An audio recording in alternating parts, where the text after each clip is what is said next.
I didn't see you walk in. Sit down. My name is Mariya Delano, and I'll be your virtual bartender today here at the Marketing Speakeasy. You see, this is a show, I guess you could call it a podcast, where we take marketing leaders, CMOs, directors of marketing, VPs of marketing, all kinds of people that make decisions in the field, and we sit them down for a conversation that, virtual as it might be, it still has the most essential qualities of a really good conversation at a bar. The after hours feel, the real unfiltered insights, the laughs that were definitely not scripted and that happen because we are having a good time. We talk about the industry, we discuss the things that piss us off, and most importantly, we keep our promises that whenever you come to join us for a little show at the Marketing Speakeasy, we will deliver you with some marketing secrets, served with a twist. Every now and then you meet somebody in your career and you think, wow, I am so lucky to have had the chance to cross paths with a person like this. That's literally how I feel about the guest of our podcast today, Mark Stouse. Mark is in so many ways an inspiration to me. He has honestly changed the trajectory of my business and the way I look at marketing forever, and I have been so eager to share the things I've learned from him with all of you and hope that it might blow your mind at least a tenth as much as it blew mine, because Mark is a very brilliant man. More specifically, Mark is the CEO of Proof Analytics and used to be the CMO at Honeywell Aerospace. Mark is one of the first Fortune 100 B2B CMOs to deploy causal analytics globally at the corporation that he's worked at, and to demonstrate that the marketing multiplier of the activities that we do on sales effectiveness is real, it's non-linear, and it's effective. Mark now runs a SaaS platform that helps us all who do not have an entire team and resources of a Honeywell to use causal analytics for ourselves and actually try a different approach to measurement of marketing effectiveness as well as planning and forecasting. I'm a big fan personally, but even outside of that, even if you have no interest in Mark's product, you have to catch this conversation because Mark is brilliant. He has been working on a book for a while now where he interviewed a bunch of enterprise CEOs and CFOs about marketing and how they see marketing and what are the things that they're not happy about. And the kinds of things that he has to share are really, really important to hear, even if they might not be easy. And, if none of that gets your attention, although I don't know how it wouldn't, he also collects medieval and Napoleonic swords, so maybe you could reach out to him and ask him to show you a picture. Tell him I sent you. But otherwise, I'm excited to share this episode with you, and I hope you enjoy. Cheers.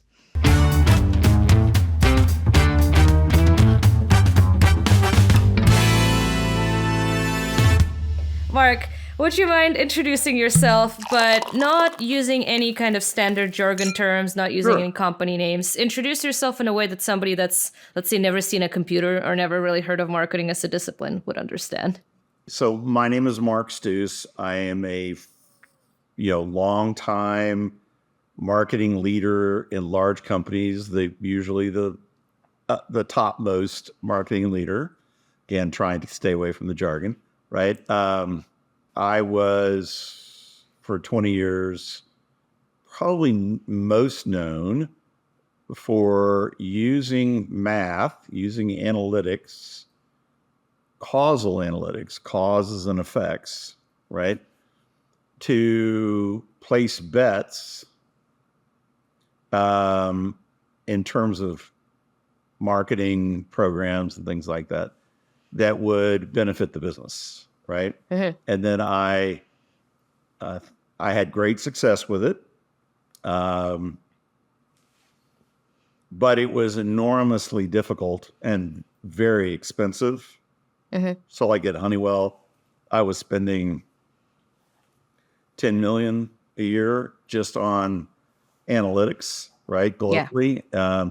You don't have to be super smart to realize that the number of companies that are going to be willing to do that is a very short list, right? And so we decided to start a company, a software company, and softwareize the whole thing and put some AI into it.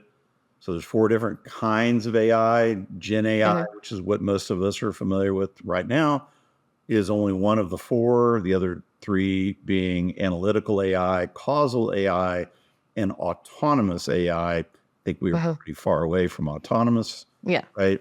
But causal is already here. Yeah. And so is analytical. We just don't hear about it nearly as much. And so that's really me. That's, I use analytics, math, to make better bets than most people. There you go. Yeah. And helping big companies make better bets, right? Yeah. Yeah. Yeah. That's kind of it. Love it. Okay, wonderful. So what is that basic idea of marketing that you think people might be missing there? Because I feel like there's not enough consensus on that, actually, like what marketing actually does. I am increasingly persuaded, based on the analytics, based on talking with customers, and based on how I feel when I'm in the customer position. Yeah. Right? Yeah. That marketing is really about generating a community level experience that everybody finds very productive and reassuring, that is grease on the wheel of the business. In other words, it's not really, don't take this like super literally, but it's not really about the machine at all. You could say that sales, if you want to, is more like a machine. But it's the grease in the machine. It's the lubricants on the machine. Yeah. And it's the lubricants on the customer, right? So when we talk about brand, I think it's really important to say, are we talking about B2C or B2B, right? B2C, the purchase decision is largely a function of what I like to call lust. Gotta have it. Gotta have it. Right? Doesn't always mean that sex is a part of it. Yeah. Right. Yeah. But lust for something. it's the lust for something. Right. However, in B2B, it's the governing factor actually is risk adjusted need. And what's the risk being, accounted for is you. It's the vendor. Right. Yeah. Now that's not entirely the complete truth in this situation, because actually the customer brings a very substantial amount of risk to this as well. But, we never like to see ourselves in that way, right? So they're constantly trying to mitigate the risk on the vendor. And so this is brand reputation really in B2B, not brand. Brand being what you say about yourself, brand reputation being the mirror that's held up to you. And essentially, what does the marketplace really believe about you? After hearing what you've had to say about yourself and after seeing you act in the marketplace, what do they really believe? Yeah. And so it's awareness, confidence, and trust. And the more of that they have, the easier and faster and more significant deal flow is. And the less they have around you, the bigger the problem is. It's a huge problem in startups, right? Not because the startup is a big, it's somehow defective and deficient. They just haven't lived long enough to have built this up. And so, if you've got a really famous founder, that helps the situation. If you're effectively unknown as a founder and you don't have anyone else that's really famous and highly credible, right? Then I'll tell you what, that's going to be a tough road to hoe. Yeah, and you need to find something else to compensate for it. I mean, this is, again, it's all about leverage, right? It's understanding what leverage you just already have, which time and market, reputation, pre-existing reputation is already leverage that's kind of built in for older companies.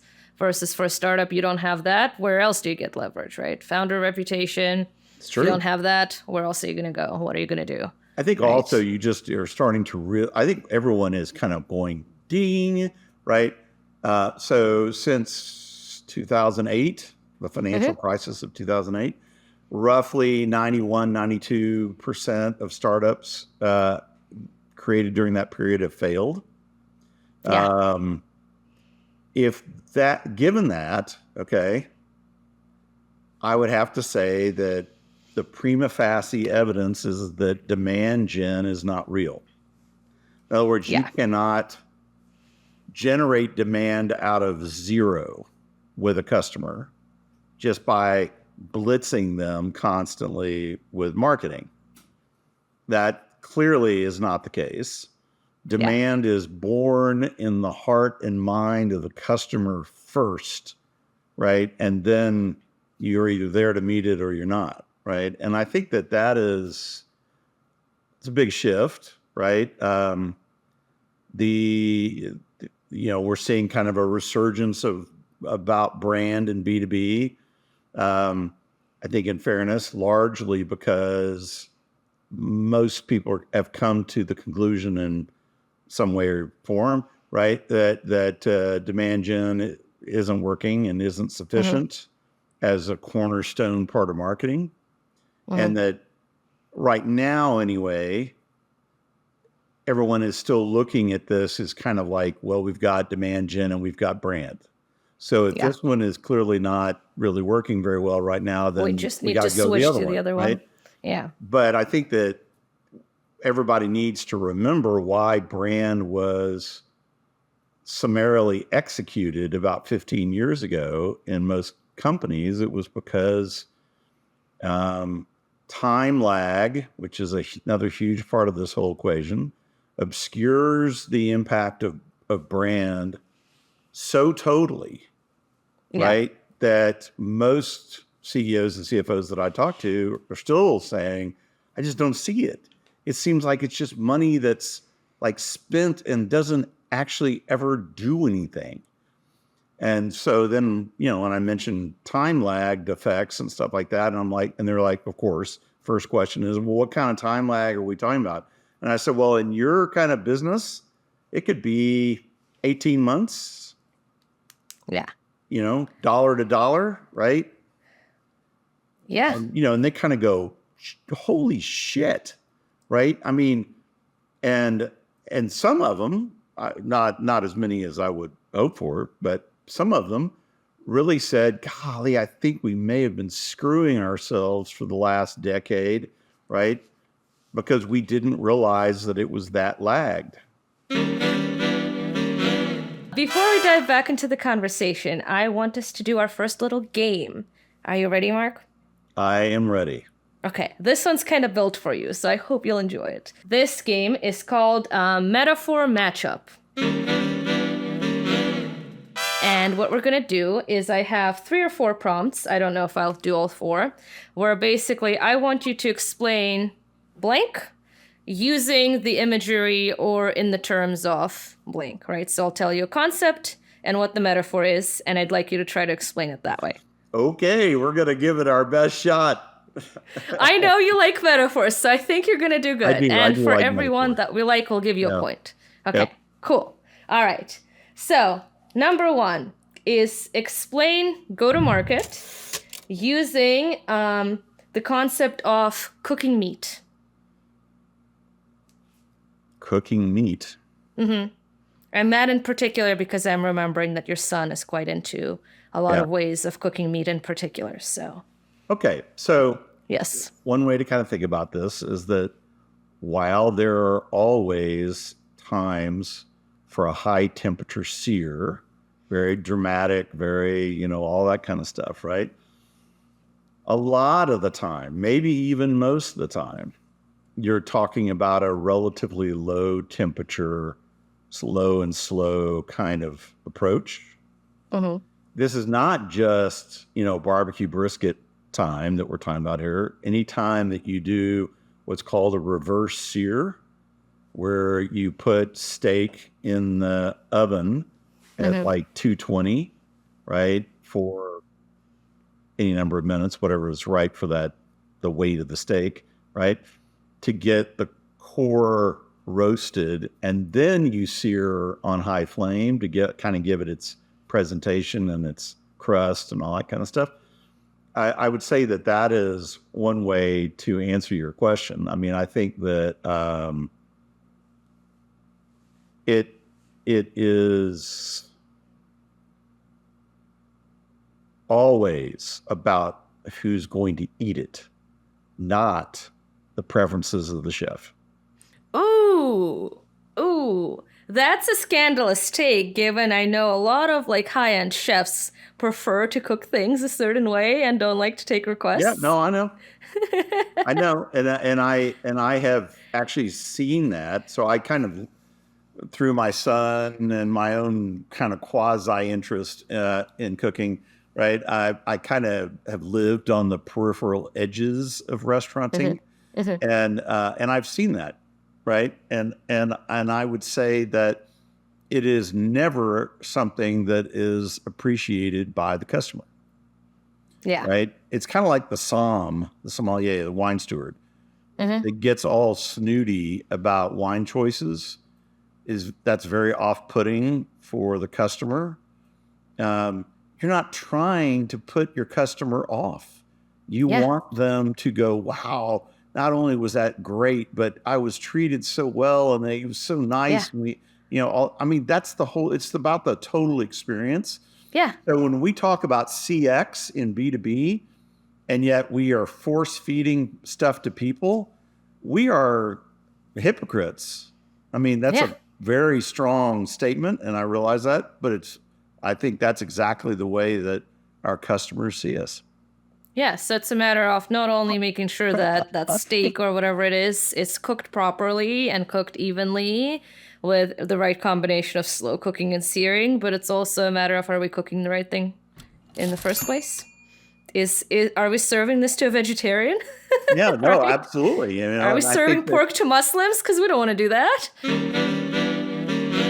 Next round, I would say.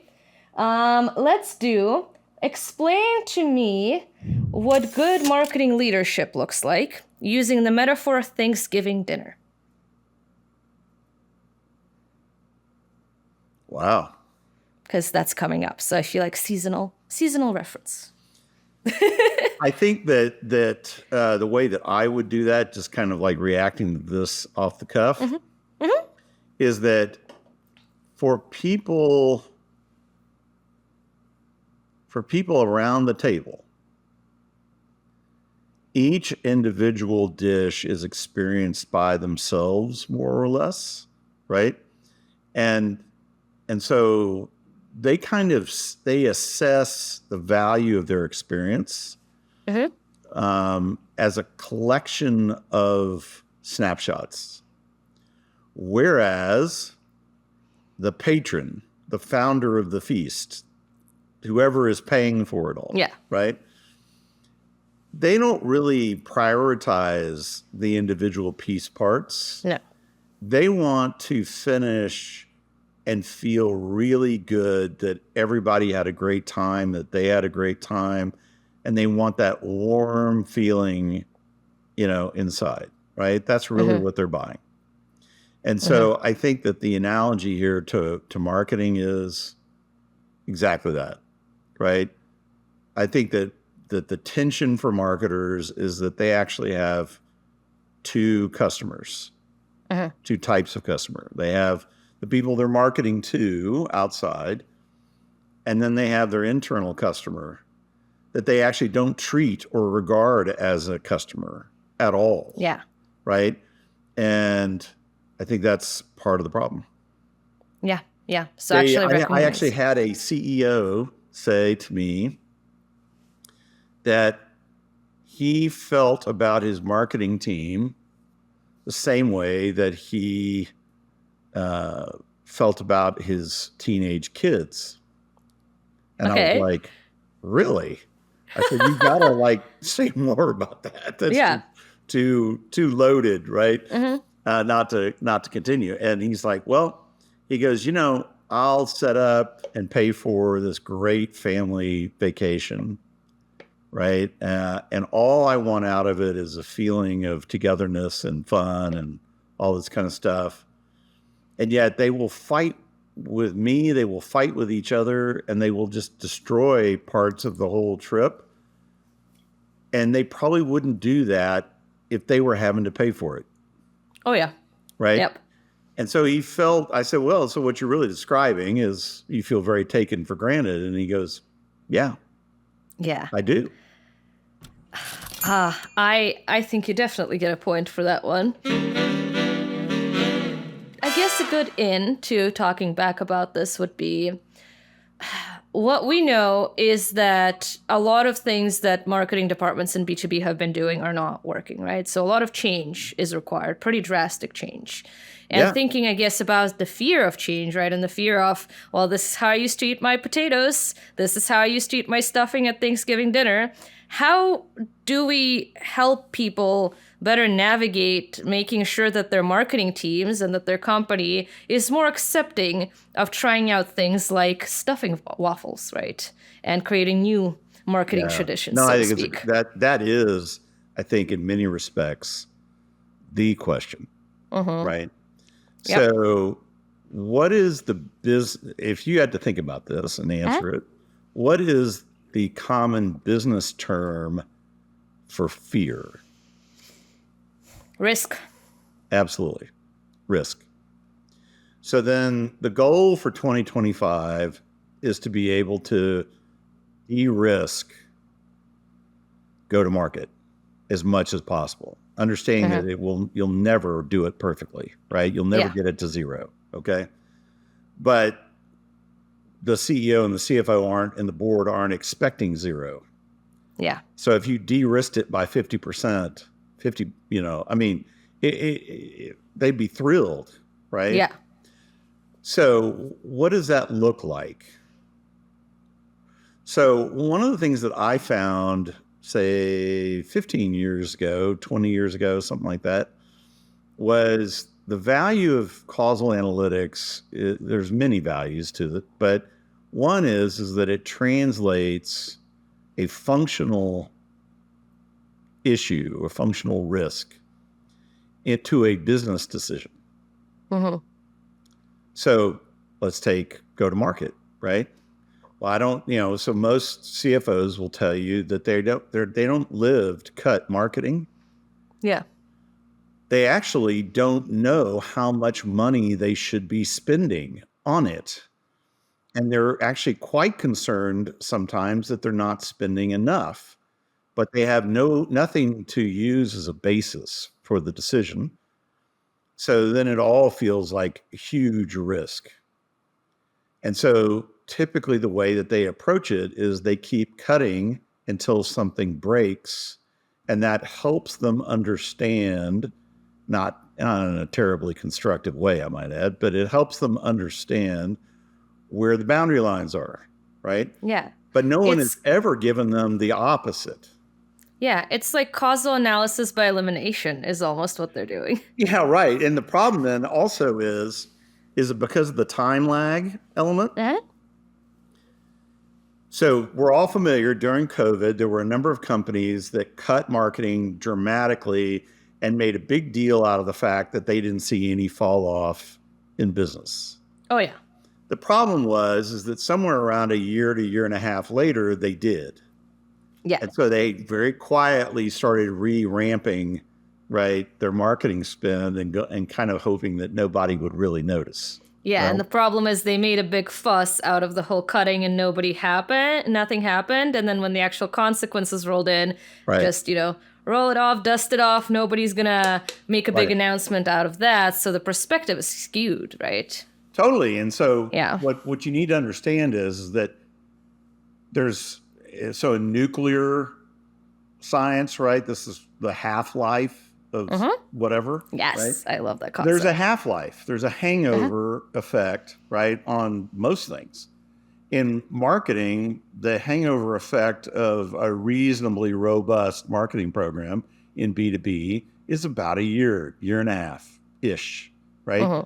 So if you nuke it, you're going to have the ongoing knock-on effects of the earlier investment for about a year and a half. And then all of a sudden, and this is exactly the way it goes, by the way, it will just fall off a cliff. It will, in a matter of 6 weeks, it will die. It will be as though it does not exist at all, because guess what? It no longer does. Right? And so, and the problem with that is that, let's say it takes you a quarter to figure this out, and then another quarter to begin kind of like saying, oops, we screwed up here, right? So we're going to reinflate the marketing balloon. But by that time, you've lost a lot of your talent, right? You're effectively rebuilding the Saturn V rocket from scratch. And then you've got to get it into orbit. Okay. Yeah. So what is the most costly part of the rocket launch? The first 30 seconds. When almost all of the fuel is burned, right? Yep. So because it's about momentum. Yeah, it's you have literally bled off all the pressure in the hydraulic tube, right? You have bled off all the momentum. It's a cold restart, right?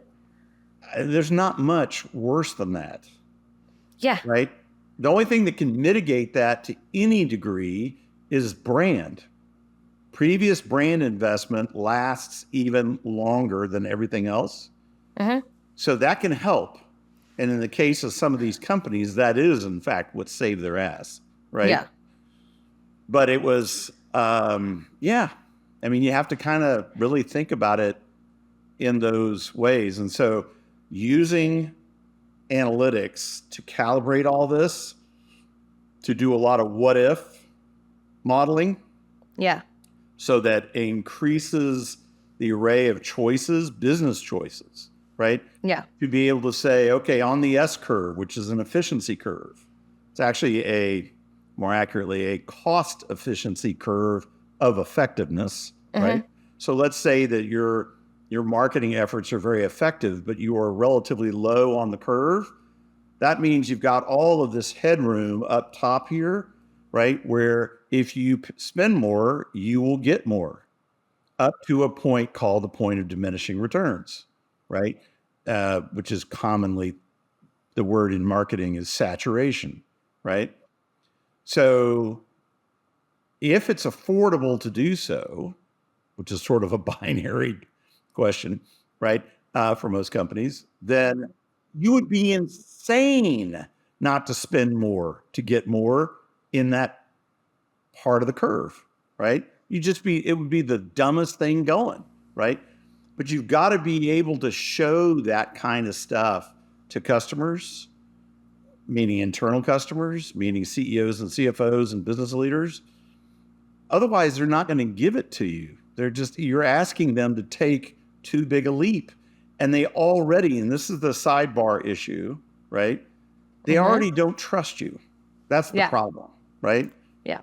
You've been over budget unexpectedly too many times, right?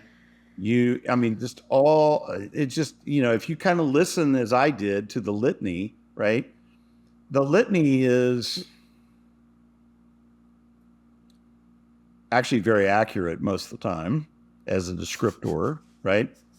What is unfair about it, is that they ascribe it overwhelmingly to marketing and sales, when it is pretty much equally true for a lot of other functions. It takes two, right? It takes both sides often.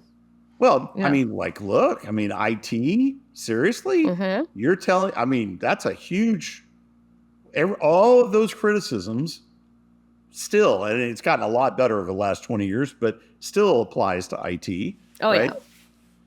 But IT is a nonlinear multiplier function as well, right? So a lot of these problems are concentrated in this area of nonlinearity, the impacts, okay? Another really, really huge one, which is super ironic, I think even tragically ironic, is data science. Yeah. Data science is a major nonlinear multiplier. It exists to help you make better and better and better decisions faster and faster and faster thus triggering the law of compounding. That's the whole deal right there. That's the mission statement. It is not about how artful we can put together our data management, right? Yeah. And so, I mean, they're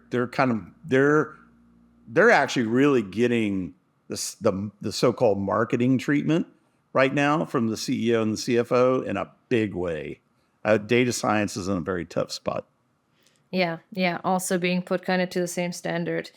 I find that a lot of the reason why these things happen, right? These tensions, these misunderstandings, these kinds of misallocated incentives and budgets and all of that is because people don't intuitively understand the time lag, right? They don't know how to think on that kind of time scale with these things, and they don't intuitively understand what non-linear multipliers do and how they function, right? It's a lack of mathematical intuition more than anything. Yeah, I think that that's really true.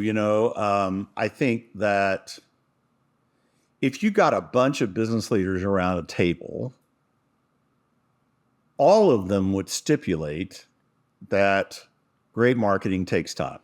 Mm-hmm. In the abstract. In the abstract. Problem is, that's not the question. Yeah. The question is, how much time? And the reason why that is so crucial is that if you don't know the time lag, that means you don't know when in the calendar to start looking for the impact, the effects of it. Yeah. And if you don't know that, you will never find it. It's literally not possible to show value outside of understanding the time lags. Yeah, because if you're looking at the wrong time frame, like you're just not looking at it on the right scale, you're missing the whole impact. And I think that it's one of those things that this is where the culture kind of comes into play. So, I mean, my professional life is a total irony, right? So I was always good at it, but I hated math in school. And one of the reasons why I went into marketing, I'm not saying it's the reason, but one of them was that when I started, math, as long as you could add, subtract, multiply, and divide, that was the limit of the math that was required in marketing, right? That is no longer true. And I know a lot of marketers who feel like if they've had a couple of cocktails and they're being really super honest, right? They feel kind of betrayed. Yeah. Now, you can't they really told me say, I wouldn't have to use math here. Yeah. Right. And it's not like they can point at anybody and say, you betrayed me. They feel kind of like situationally betrayed. Mm-hmm. And if they are far enough along in their career, like maybe 1 gig away from retirement, right? They're just trying to roll it as long and slow as possible, right? So that they don't have to deal with it. Yeah. Which I think is actually setting everything else aside. Who wants to stop learning? Right? Yeah. Right? I don't get it. But that's what that's saying is I don't want to have to learn anything new. And I think that, so I'm like I was raised this way. I am this way. Yeah. I hate prejudice pretty much of any kind. Mm-hmm. So I hate ageism. Mm-hmm. Yeah. But the legitimate critique behind ageism is exactly this, that people get to be a certain age and they don't want to learn anymore. They don't want to stay current. I think a lot of that comes from the fact that for a long time, the place where science was and our understanding of brains used to be that brains stopped developing at a certain age. And so a lot of people internalize that and kind of feel like, okay, I'm done. My brain's done. I can't learn new things. Can't teach an old dog new tricks, right? Things like that. But the thing is, a couple of decades ago, we discovered neuroplasticity, which is, for those listening, the concept that the brain does continue changing. And the physical structure of the brain changes based on how you use it and whatever happens in your environment. So you can learn, and people do learn until the day they die, whenever that is. You can teach a 100-year-old Person knew tricks just as well as a 20-year-old, actually, and often adults learn better than children. It's a myth that children learn better. It's just we've conditioned society so that children are expected to learn, which is why they learn more.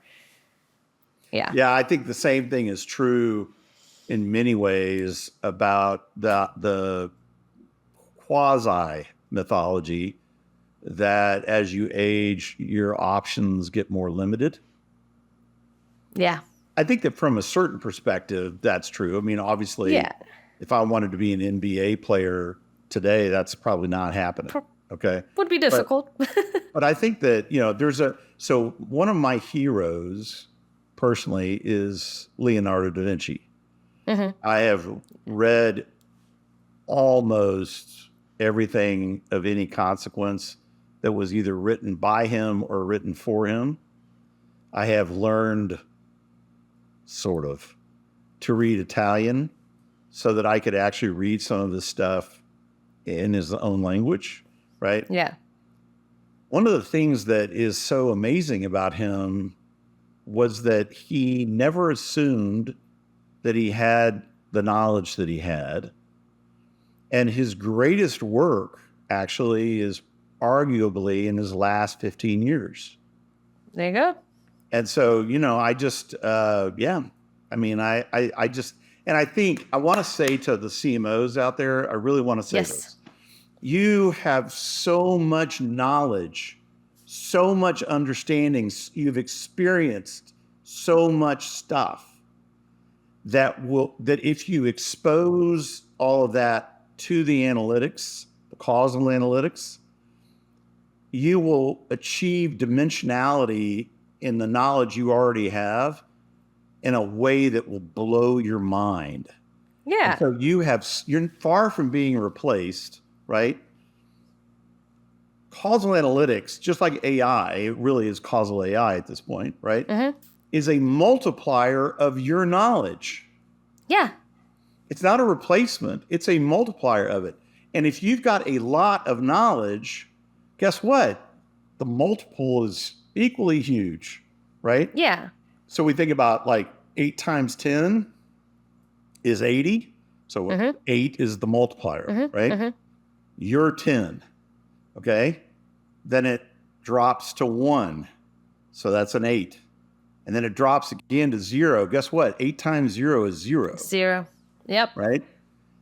And that's the reality of the whole thing right here that we're all walking through with regard to AI and analytics.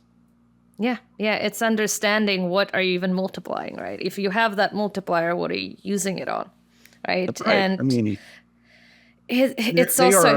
they are afraid, going back to the Thanksgiving dinner thing, they're afraid, many of them that I talk to are afraid that if they change up the menu or they cook it differently, that it's going to be a train wreck and everyone's going to hate them and no one's ever going to want to come to their house for Thanksgiving ever again, right? And I am here to tell you that is not what happens.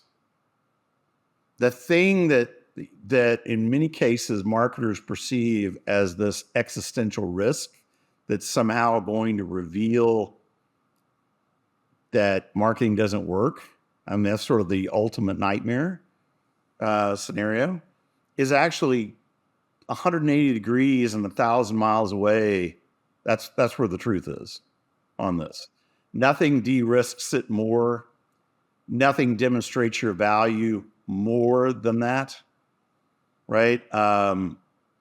You've been walking away from the thing that would revolutionize not only your effectiveness and efficiency, but the enjoyment that you have in your career. You've been walking away from it. It's time to turn around and say, you know what? I need to know more about this. I had a mentor for a long time, not famous in a traditional sense, but within the physics community, pretty famous. And he was a physicist, and he passed away around 80. But he was my mentor for about a decade. And he could tell, this is now 10 years ago or so, he could tell that I had a lot of knowledge and I was very proud of my knowledge. And so what he started doing was revealing to me the limits of my knowledge. Yeah. Right. And how we know such a small sliver. And I finally said to him, so, like, if this is true, like, what do I do with my knowledge? And he said something that's like, I'll never forget it. I mean, it's like tattooed on my heart and my head, right? Yeah. Is use it to curate your ignorance. Ooh, I love that. Curating your ignorance. Which is a way of saying prioritizing what you need to figure out, right? So the final question that I'd want us to kind of leave the audience with is we've talked a lot about learning, about the kinds of skills that marketers need to develop, capacities from causal analytics and understanding math and intuition for math to, emotional skills, to organizational skills, to communication skills, all of that.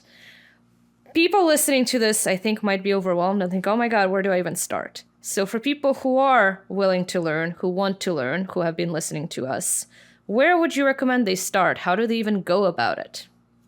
So when I was growing up, I grew up in a family that did long distance sailing, racing. And I, beginning around 8, was trained to be the navigator. Ooh, that's cool. And I think that where I'm going with this comparison is that I had to be able to aggregate data and morph it into something that meant far more than just what was going on the chart, right? Yeah. Because ultimately, my calculations had a lot to say about, did we have enough food and water to complete the race, right? It got really existential really, really fast. And there were a lot of people depending on me, not just to help them win the race, plot the most direct way to get there, the fastest way to get there, right? Which is a hell of an amount of pressure for a 10-year-old, let me tell you, right? But it also taught me something that I use the analogy today around analytics as a GPS, right? It is a very, very accurate analogy, mainly because in a lot of ways it's not an analogy. That's how a GPS works, right? I mean, excluding the satellite for a second, right? That's how it works. And so I think that the need, if you want more flexibility, if you want to say, hey, I need to be able to do this, one of the fastest ways to do it is to actually see it operating for real and almost back into the principles. So one of the cool things about this stuff is that you don't need to verify the principles. There's a reason why causal analytics is one of the cornerstones of the scientific method of inquiry. It's already been proven. Yeah. If you believe or have confidence in the science behind stuff like climate change, it's the same math. Yeah. It has the same ability to handle huge amount of variables. So, I think that get a tool. I mean, I certainly have one. It's called proofanalytics.ai. It's pretty great. But, we have competitors, right? Pick a tool, start playing around with it, start seeing it generate information and insights. Quietly implement some of that and see what happens. Test it out. Yeah. Right? I mean, one of the things that I tell CEOs and CMOs all the time that are picking proof up, right, is, you don't have to do this open kimono day one. In fact, Yeah. you're sort of crazy if you do, right? The best way to do it is to say, you know what, I'm going to have this little Skunk Works project over here, and we're going to do it for a year, and we're going to learn a ton, and we're going to implement a lot of those learnings. And guess what? People are going to start feeling it, the effects of it, and they do, right? And you'll know this because you'll get stopped in the hallway going from one meeting to another by somebody who says, man, so cool. I feel cool things are happening, right? With marketing and sales or go to market or however they put it, right? This is critical because the way that people make decisions about what they believe is that they feel it first, and then you explain to them factually what they're feeling and why they're feeling it. And they go, right, totally with you. Okay. Yeah, but you need to start with that feeling and that intuition. That's right. And then you wheel out your whole story, your whole dog and pony about a year's worth of learnings and how you've changed things. And all of a sudden you're golden. And I have seen this starting with myself. Okay. I've seen this so many times over the last 25 years. Right. Yeah. Yeah. So that makes sense. So I guess, the lessons here are kind of start by testing things out, trying to get kind of a limited quiet test, right? See what happens, fiddle with it. And the other part of it, I think, is maybe read up or look into other fields, right, that use a lot of these same principles, like see how causal analytics is applied somewhere like climate change, see how other kinds of branches, even of business or outside of business, are using risk assessments, right, and placing bets or measuring causality or dealing with time lag, right? I think it might be a little less threatening for people to explore it that way too, right? Maybe start outside of marketing. We have one last silly activity to indulge you in and me in, I guess, before we wrap up. So this one is what I call the marketing time machine.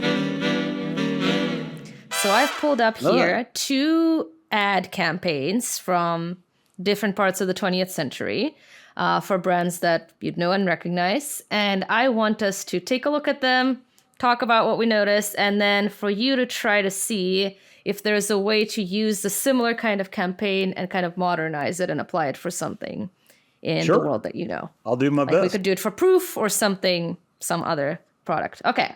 Number 1 is from HP, actually. So let me share my screen. So it's an ad from 1981. Okay. So, all right. And you will know exactly why I picked this for you, I think, the second you see this. Because it was the slogan that got me here. Oh my God. When performance must be measured by results, an HP brochure from 1981. So we have, if you know computers, and there's little risk factors typed out on a calculator. You know about systems that could do stocks and bonds evaluation, tax accounting, engineering, design, work out real estate financing, compute structural stress, and help navigate in outer space. But even people who know computers find it hard to believe that you can hold all this power in the palm of your hand. The HP 41 from Hewlett-Packard, when individual performance must be measured by results. I think that actually one of the things that's so interesting about this to me is that I think you could make a pretty strong argument that even though there's a lot of cool tech that's been released since this ad was current, a lot of it has fallen short of this kind of impact, right? I mean, the other way that they kind of expressed this back then was that you were holding the entire computing power of Apollo or the space shuttle, right, in your hand. Yeah. And that's a very transcendent idea. And a lot of enterprise tech in particular, not consumer tech, has fallen way short of that. Yeah. It's typically overhyped. The way that I guess I would answer the question is that this shows the immutability the ever-present nature of this challenge that marketing and go-to-market teams face, right? About results, impact, value. What has changed here, okay, is that we're still, in this ad, we're still very much in measurement. Yeah. Right? So the distinction I'm making there is that data by itself, no matter how beautifully visualized it is, okay, is always and only about the past. And past is not prologue. So that's the limit of data, the relevance of data right there. It's by putting it in dynamic relationship with other data sets in a causal model that all of a sudden allows you to understand life, as it were, right? Yeah. The way things are actually interacting, not only in the past, but in the, forecasted into the future. That's where the HP41 still wasn't there, right?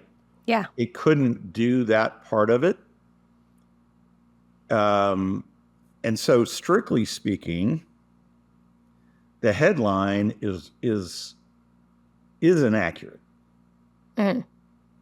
Because this is not about results. You could argue that this is about a computed answer to a mathematical problem, right? But it's not about results, because results is a future-looking thing. And most people are used, including CFOs, right, are used to trying to assess it retrospectively. Yeah. And it's both and. Yeah. Right? You need both. You can't forecast. But the real operational without the past. value is, how does this help me give me more control over what might be about to happen? Yeah. So if you were to try to modernize this ad and make a version of the slogan or something like this for proof, how would you go about it? Well, number one, it would be a video, not static windows, right? And probably not a printed brochure. Yeah, and it would totally emphasize the dynamism of what's going on, the relationship aspect of it, the continuum in time, not just lag, but the fact that what happened in the past has something to do with what might be about to happen in the future, but not everything, right? That what really changes the picture in the future a lot is, what are the outside factors, the outside variables, which this doesn't show anything about outside variables. Yeah. To put it in perspective, if you don't already know this, right? A maximum in data science is that if 2/3 of your model isn't outside variables that you don't control, it's very unlikely to be an accurate or representative model. Yeah. A helpful model in data science is one that gets as close as you can to real life. Yeah. Right. And so, yeah, that's how I guess I'd answer that. Love it. Are you ready for one more? Yeah, sure. Okay, this one's also from the 80s. I don't know why that was not intentional, but the two I picked out were both from the 80s. This one is from IBM, and it's a Charlie Chaplin ad.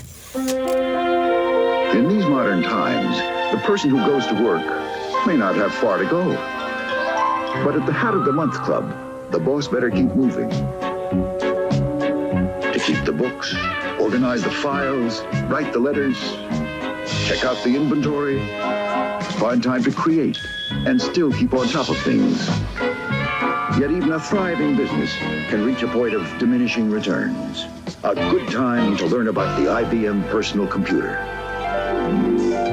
With this tool for modern times, a person can quickly master such jobs as accounting or word processing. Even use the IBM personal computer to forecast growth. All helping the business person at home to wear many hats. while selling even more. And that can be a feather in anyone's cap. The IBM personal computer. Not only do I remember the ad, I actually rapidly, so I was still in school, and I rapidly went through the IBM PC, which is what's here, 2 different floppy drives, to an XT, to an AT, right?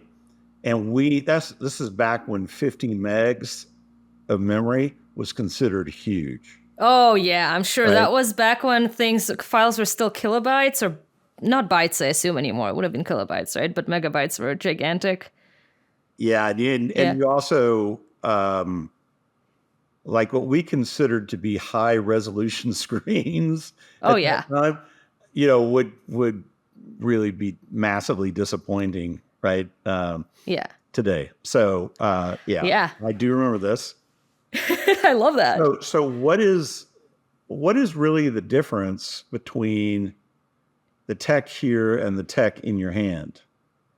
It's really the fact that it's in your hand. Right? Right? Yeah. This really had all of the same strengths and the same limitations as that HP calculator. Because the HP calculator wasn't really a calculator anymore. It was a mini computer. Yeah, it was the power of computing in your hands, right? They were even saying, if you know anything about computers. Right. Yeah. So, I mean, I think that the other thing that's really interesting to me about this is that, again, it shows the consistency of the human experience across some of these topics for a lot more years than anybody really wants to think about. Yeah, because I mean, I look at these and I'm realizing how similar so many of the things they appeal to are to everything we still appeal to today in 2024, right? In B2B marketing, especially for B2B tech and B2B software. It's all the same things. How do you sell more, right? How do you understand things? How do you make better projections? How do you bring in better results? Like, how do you understand risks? It's all the same.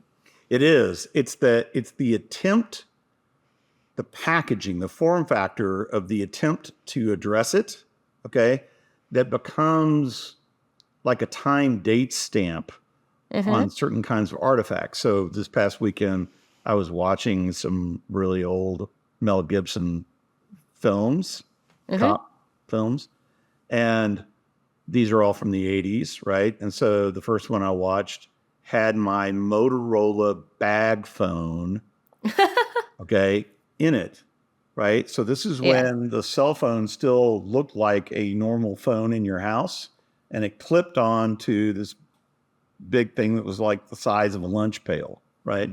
Oh my God. And I remember I was laughing with my sons about it because they were just like, "You got to be kidding!" And I said, "You have no idea.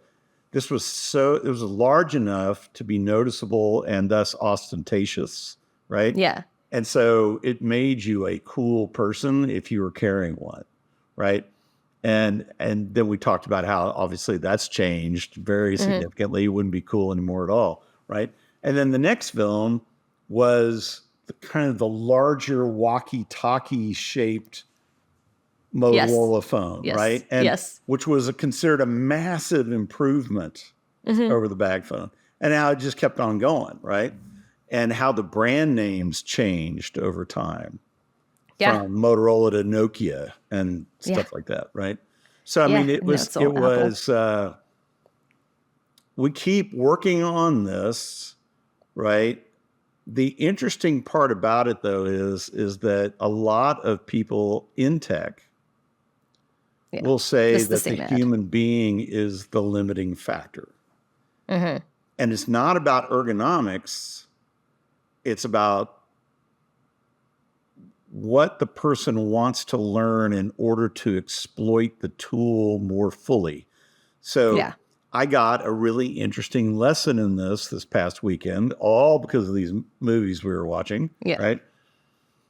My sons decided to illuminate my knowledge about my iPhone. And they showed me all of these capabilities that Apple, to my knowledge anyway, doesn't promote. Like what? And like all the different things you can do with the camera. Right? Which dwarf the presets. Yeah. So like if your experience is really, I have all these cool filters, I've got like 16 different cool filters and I can change my photographs that way, right?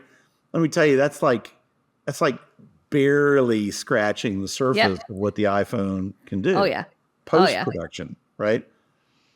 So, I mean, it's just but you have to be willing to learn it. And I think that's one of the great challenges today for a lot of different reasons. It's not just nihilism, right? People are very, very pressed. They're pressed and oppressed. They are, they just, all this kind of stuff, right? And so, again, we're back to Maslow's hierarchy of needs. If you're feeling like you can barely cover your bases on the first level, you're not going to be thinking much about the third or fourth. Yeah, that's true. So I guess looking at this ad, right, this IBM ad, and I think these stills are fantastic. How would you adapt something like this to try to advertise proof? Because I feel like, especially these images, it's basically the same principle, right? We have the projections and graphs. Yeah, this is very static, but this is actually an extrapolation. So it's either a representation of the past, totally, or it includes an extrapolation of data into the future, right? And extrapolation is famously inaccurate. Like if in 22, 23, if your company, if the year-end revenue numbers were considerably different than the forecasts, I would submit to you that they weren't really forecasts. They were extrapolations from the past. Yeah. That did not take into account at all massive changes in the business environment. So the context in which you are operating is really crucial. And that right there shows none of that. Yeah. So it's kind of we're now at a place where the expectation is getting far more intense because the pressures on the CEO and the CFO are getting far more intense. And so guess what? As it always happens, the stuff rolls downhill, right? Yeah. So it's not enough anymore to say, well, this is the way it was and we'll do better next time. They want to actually see what the art of the possible might look like. Yeah. And if it's cool enough and they could give you more money, and if it's uncool enough, then they might want to take some money away from you, right? And that's just the way it goes. Yeah. I mean, I think the other thing here is what strikes me looking at these and listening to you talking about the things they're missing is there's still so many SaaS products today that are business analytics and marketing analytics that basically advertise as if the concept of having a computer do these things is new, right? It's the same thing as from the 80s here, where it was like, wait, look, you can put graphs together. You can just calculate things or measure them. And to this day, I mean, if I go to a bunch of SaaS websites right now for marketing technology, I'll probably see the exact same appeal with nothing else to it, right? You can measure it. It's faster. It's easier, right? You can visualize it. And that's not a differentiator when that was already a differentiator. There's also this, right? Which doesn't happen in functions that are much more technical. Yeah. Because everybody will call bullshit on it if it happens there. But in marketing has this history of making words mean what they want them to mean, regardless of what they actually mean, right? So Google Analytics, for example, is not analytics. It's data visualization. Measurement and visualization, Yeah, analytics is relational. It's causal. It's cause and effect, right? Yeah. It's not, look, there's a reason why a lot of the big platforms are giving away now their data visualization tools. Tableau is a great example, right? Mm-hmm. Because the customer enthusiasm for paying money for them has fallen off dramatically. Yeah. Yeah. Yeah. And why wouldn't it when it's being touted as if it's this new thing when it was already around, 60 years ago? Yeah. And another example more current, right, is what is marketed as Adobe MMM, marketing mix modeling, is anything but that. It's a reskinned MTA tool, right? Yeah. So with all apologies to my friends at Adobe, it's fundamentally inaccurate. Yeah. Like anybody that uses it is going to have a problem.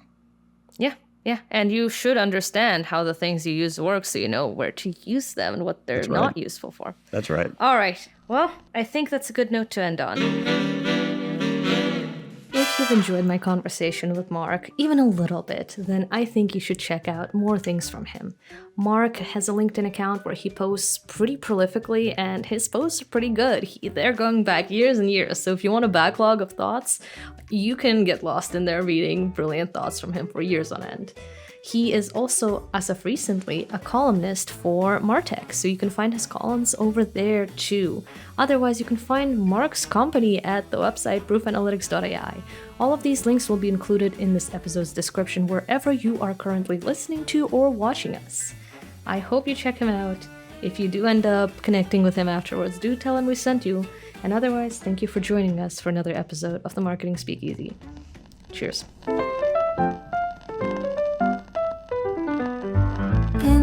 Shadows, brilliance glows, low lights, bright ideas flow. Marketing's minds unwind in the speakeasy's glow. Spilling secrets, spilling drinks, legends meet where wisdom sinks. Vintage vibes with modern flair, strategies beyond compare. Sipping wisdom, sharing tales, marketing's past and future sales. Unfiltered conversations thrive in this speakeasy jive. Unlocking stories, secrets soar, marketing insights to explore. A toast to past and future dreams in a lounge where brilliance beams.